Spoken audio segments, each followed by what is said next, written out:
Doctor Roberto Bendaña tiene 30 años de experiencia como líder comunitario, empresario agrícola, miembro de organizaciones sin fines de lucro en gobernanza y desarrollo económico, formulador de políticas y consultor internacional. Se desempeñó como viceministro agropecuario y forestal y secretario ejecutivo de la Comisión Presidencial durante el año 2001 al 2006. En el trabajo voluntario se ha destacado como presidente de los Cafés Especiales de Nicaragua, vicepresidente de AmCham y presidente de Hagamos Democracia en Nicaragua. Actualmente maestro, empresario y miembro del directorio de Iniciativa por el Cambio, Justicia y Democracia. Démosle la bienvenida al doctor Roberto Bendaña, que nos va a estar presentando la memoria histórica de abril. Adelante, doctor Bendaña. Muchísimas gracias por esta invitación y gracias a Dios por permitirme estar compartiendo con ustedes en este momento tan importante en donde conmemoramos el 4º aniversario de los eventos de abril. Voy a compartir mi pantalla para guiar mis palabras con esta presentación de PowerPoint que he preparado para ustedes. Yo creo que se ve bien, ¿verdad? Se ve perfectamente, doctor. Adelante. Perdón, ¿se ve bien? Se ve bien y se escucha muy bien. Excelente, muy gracias. Se escucha bien, Sí, Roberto. bárbaro. Sí, primero quiero decirle que esta presentación, pues, aunque le puse mi estilo, recoge el apoyo y el trabajo de muchas personas, inclusive pues que están acompañándome el día de hoy. El esquema de la charla es en 5 partes. Quiero comenzar poniéndonos en manos de Dios. Voy a hablar sobre los antecedentes que nos llevaron a abril de 2018. Vamos a tocar el espíritu de abril y vamos a reflexionar sobre algunas lecciones aprendidas de eso, lo que ha acontecido desde abril hasta la fecha y lo que pensamos que debe ocurrir de ahora en adelante. Pero no puedo dejar de, como dije antes, darle gracias a Dios y reflexionar sobre el día de hoy, que es Sábado Santo, que es un día de silencio, de reflexión, de espera y de oración, preparándonos para la fiesta de nuestra liberación en Cristo. Así que, como bien decimos, nada es coincidencia. Todo es obra del Señor. Al ponernos en manos de Dios, quiero hacer referencia a 3 pastores a quien escucho, sigo muy de cerca y que me iluminan en mi quehacer personal, pero también pues cómo debemos dirigirnos hacia nuestro pueblo nicaragüense. Y primero es Monseñor Álvarez, Monseñor Rolando Álvarez en Matagalpa. En su último mensaje llamó a la necesidad de la unidad de la iglesia. Y aquí quiero resaltar, creo que es importante recordar que la iglesia no solo son las autoridades de la iglesia, los religiosos, los sacerdotes. La iglesia somos el pueblo, somos todos. Y como dijo él, lo que le hagan a un miembro de la iglesia nos hacen a todos. Creo que ese es parte del espíritu, no solo obviamente de Dios, sino que del espíritu de abril. Lo que le estaban haciendo a los ancianos nos dolía a todos. Pero también quiero hacer referencia a la reflexión del día de ayer del pastor Ramón Salgado, que está no en Matagalpa, está en Canadá, pero hoy nos acompaña en esta sala, hoy está con nosotros. Él, en su reflexión de ayer, nos recordaba que todos los apóstoles de Jesucristo lo traicionaron, a excepción de Juan. Los más conocidos, Judas, también Pedro, que lo negó tantas veces. Y por lo tanto, si los más cercanos, colaboradores, seguidores de Jesucristo traicionaron, también tenemos que nosotros reflexionar sobre eso y pensar las personas que nos han traicionado a nosotros, no solo nuestros enemigos, sino como Jesucristo, nuestros más cercanos colaboradores, miembros de familia, etc. Pero también reflexionaba sobre el perdón. ¿Y qué fue lo primero que dijo Jesucristo cuando estaba en la cruz? Señor, perdónalos porque no saben lo que hacen. También quisiera recoger la homilía, las palabras, una parte de la homilía de Monseñor Silvio Báez, que está en Miami, el día de ayer, que decía que el amor silencioso de Jesús en la cruz se manifestará victorioso en la luz deslumbrante de la resurrección para envolverlo todo y transformarlo todo. De la traición nacerá la amistad, de la negación el perdón, de la oscuridad la luz, del odio el amor. Su lógica de la misericordia y la ternura, su solidaridad amorosa con los seres humanos, su pasión por la verdad y la justicia, vencerán a la muerte para siempre y serán el fundamento del mundo nuevo, de la Nicaragua nueva, que inicia con su resurrección que vamos a celebrar mañana. El amor silencioso de Jesús en la cruz, victorioso, sigue hoy recorriendo la historia humana a través de nuestro amor. La victoria del Rey crucificado que ha vencido al mundo, que se hace presente cuando nosotros somos capaces de amar y de perdonar, cuando somos constructores de paz, cuando luchamos por la verdad y la justicia, cuando defendemos la dignidad de las personas.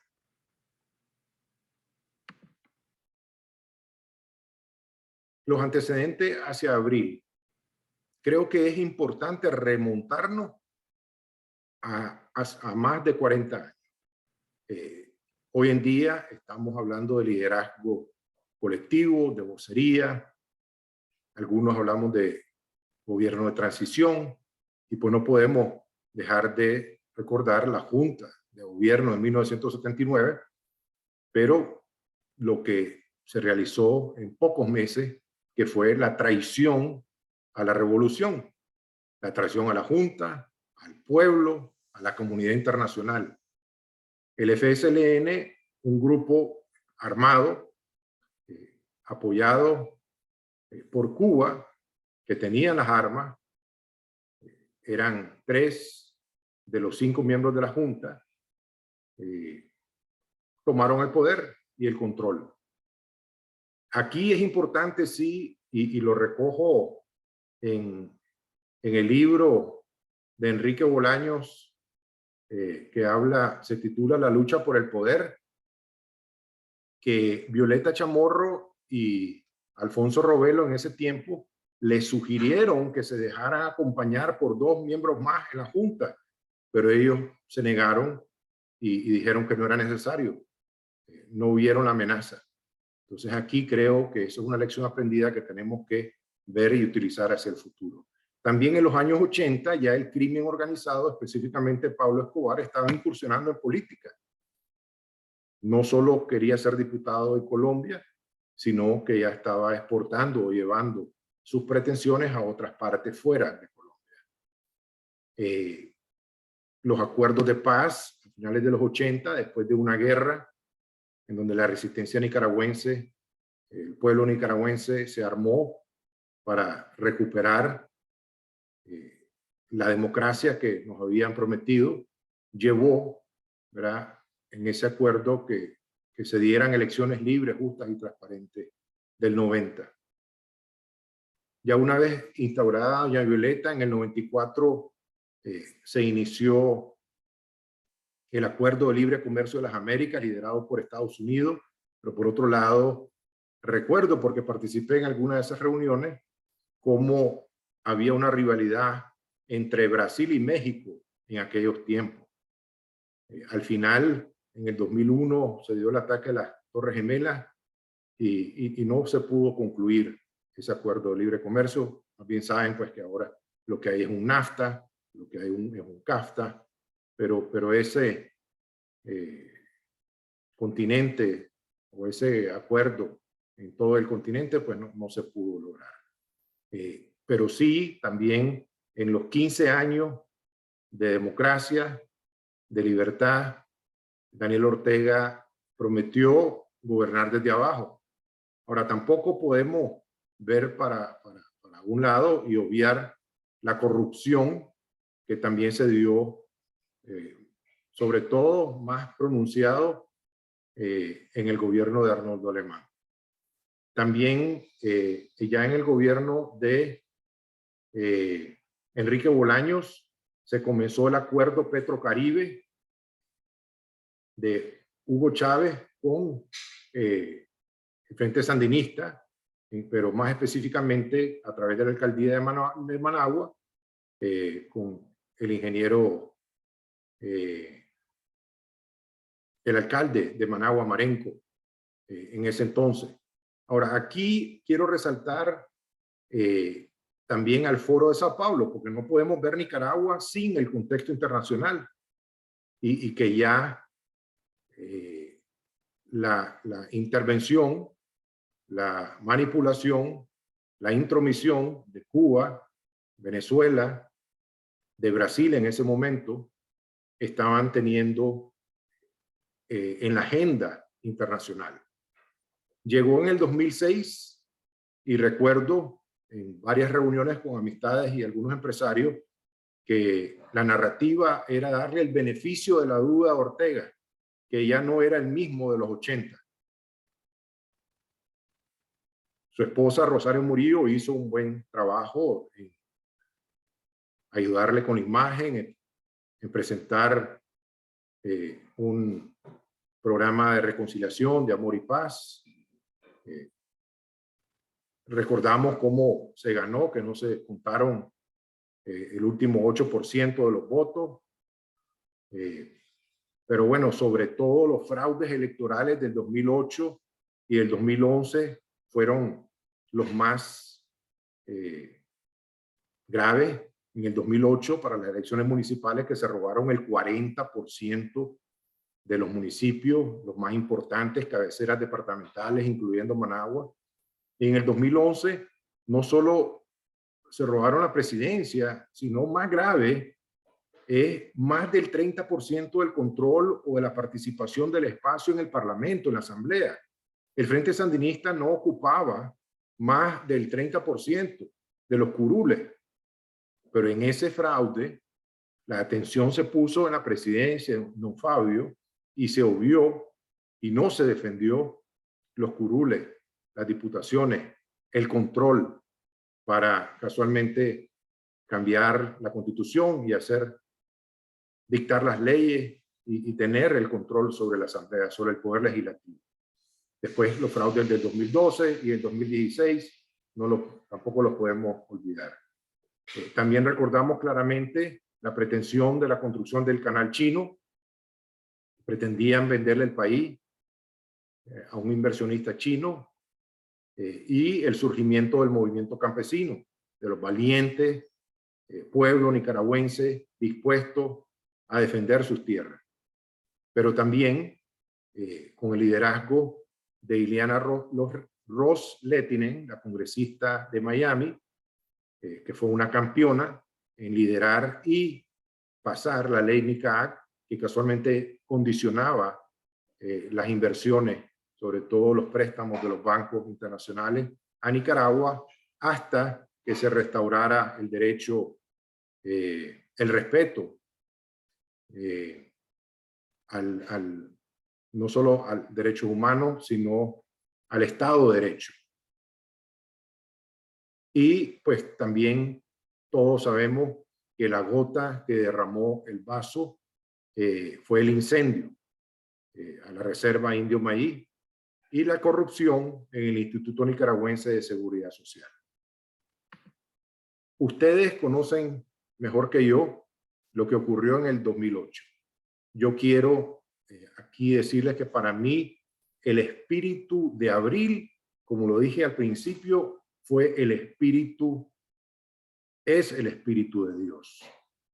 Casualmente para mí fue un avivamiento lo que ocurrió.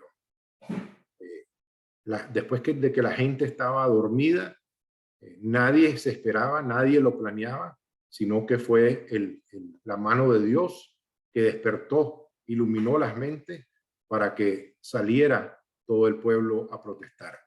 Golpearon a nuestros padres, a nuestros abuelos, atacaron a los medios de comunicación. Los estudiantes fueron resaltados por Monseñor Báez como la autoridad moral del pueblo. El sector salud se levantó ante las directrices de no atender a la población herida. El pueblo, a través de los tranques, se volcó a las calles en repudio al régimen. Eso es lo que yo interpreto como un avivamiento espiritual. En la madre de las marchas vimos francotiradores matando descaradamente a estudiantes, a gente inocente. La Corte Interamericana de Derechos Humanos clasificó como crímenes de lesa humanidad todos esos crímenes, y la población protestó y se pronunció con la consigna ni perdón ni olvido. Pero aquí es donde creo que es importante, porque ustedes conocen mejor que yo todo lo que se dio, pero yo quisiera aportar las lecciones aprendidas de lo que ocurrió en abril. Desde la perspectiva del gobierno, creo que hay que escuchar y tratar con respeto a la población, nunca agredir, buscar soluciones, gobernar en conexión con la población. Desde la perspectiva país, creo que la incapacidad de trabajar en equipo, estamos perdiendo el tiempo y retrocediendo. Escuchamos las cifras económicas que nos presentó Marco Aurelio al principio. Debemos aprender de buenas experiencias de otros países, pero desde la perspectiva de la población, ¿qué es lo que la gente dijo? Nos dejamos montar al régimen. ¿Qué es lo que debemos hacer? Mantener la participación activa y proactiva, convertirnos en verdaderos ciudadanos con derechos y deberes y tener una claridad que lo que permitimos lo promovemos. Ahora, desde abril hasta ahora, vimos pues el diálogo con la Alianza Cívica por la Justicia y la Democracia, la narrativa sobre elecciones anticipadas, la solución constitucional, según la perspectiva y la visión de algunos, que le llamaban la salida pacífica y cívica, como que los que estábamos en contra de ir a elecciones con el régimen criminal no fuéramos pacíficos y cívicos.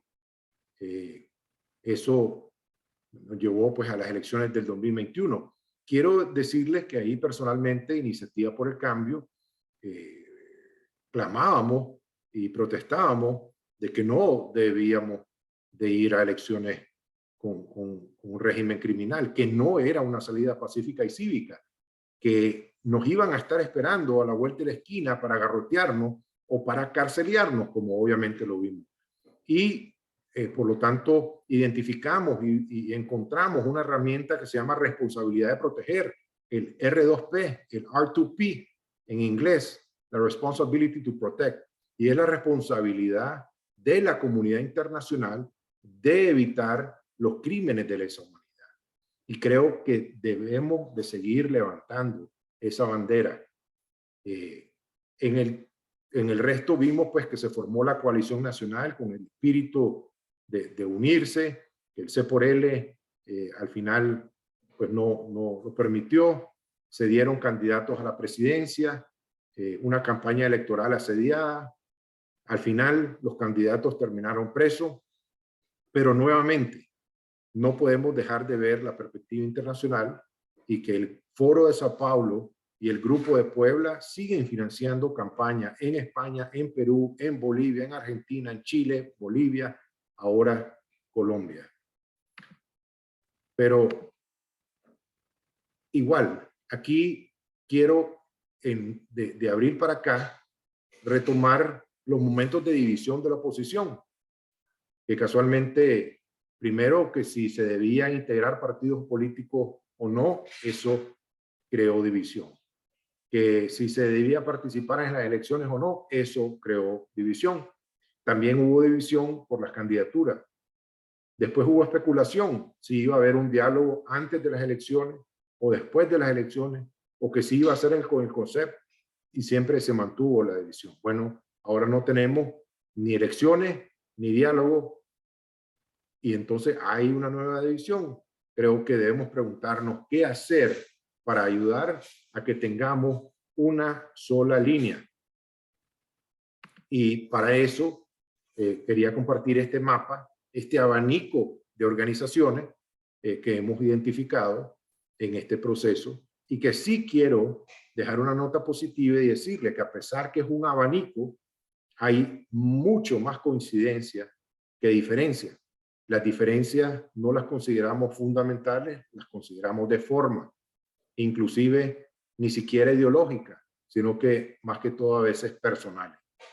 Está Juntos por Nicaragua, que hemos identificado pues, a Marlon como uno de los liderazgos dentro de Juntos por Nicaragua. El Congreso por la Unidad Nicaragüense, que hoy nos acompaña Benjamín Lugo, el ingeniero Lugo y Ramón Salgado. PUDE, la Plataforma por la Unidad y la Democracia.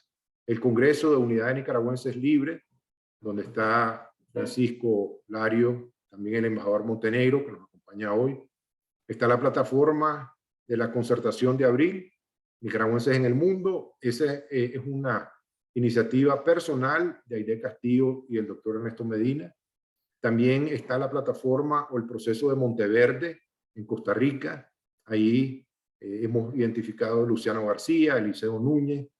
Aquí en Estados Unidos también una organización importante, Conexión Nica USA, donde está Alfonso Hernández y Otoniel Sosa.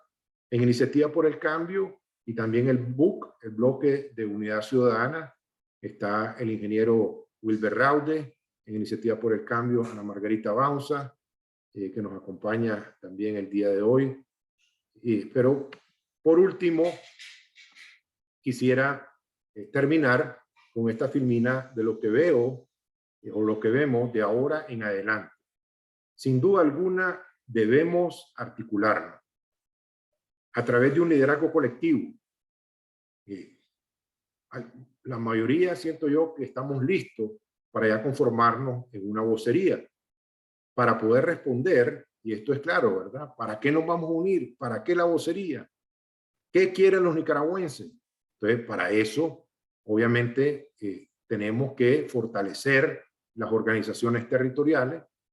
Los liderazgos deben de funcionar retroalimentándose de la base, de los territorios.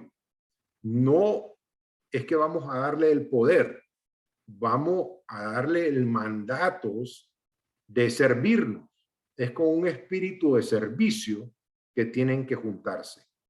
Y muy probablemente transicional, temporal, hasta que encontremos un mecanismo para legitimar ese liderazgo colectivo. Tenemos sí que superar la desconfianza y los prejuicios, que es parte medular de nuestra cultura política. Tenemos que superar las contradicciones metodológicas, más bien agarrar lo mejor de cada una de las metodologías y crear sinergia.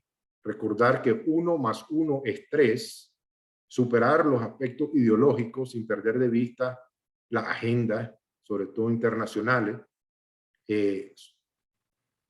poner aparte el protagonismo, ese deseo de querer imponer o mantener el control, sino que tenemos que estar en constante consulta con la población.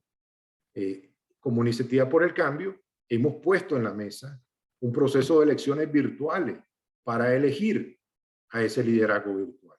Creemos que un proceso de 6 meses para culminar en el mes de la patria de septiembre se pudiera lograr y legitimar ese liderazgo colectivo. Y por último, reconciliarnos, como lo dije al principio, con el espíritu de abril, que es el Espíritu de Dios. Muchísimas gracias. Muchísimas gracias a usted, doctor Roberto Bendaña. Agradecerle al licenciado Marco Aurelio Peña, a la licenciada Doreen Miller, a la doctora Marta Patricia Molina y la reciente intervención del doctor Roberto Bendaña.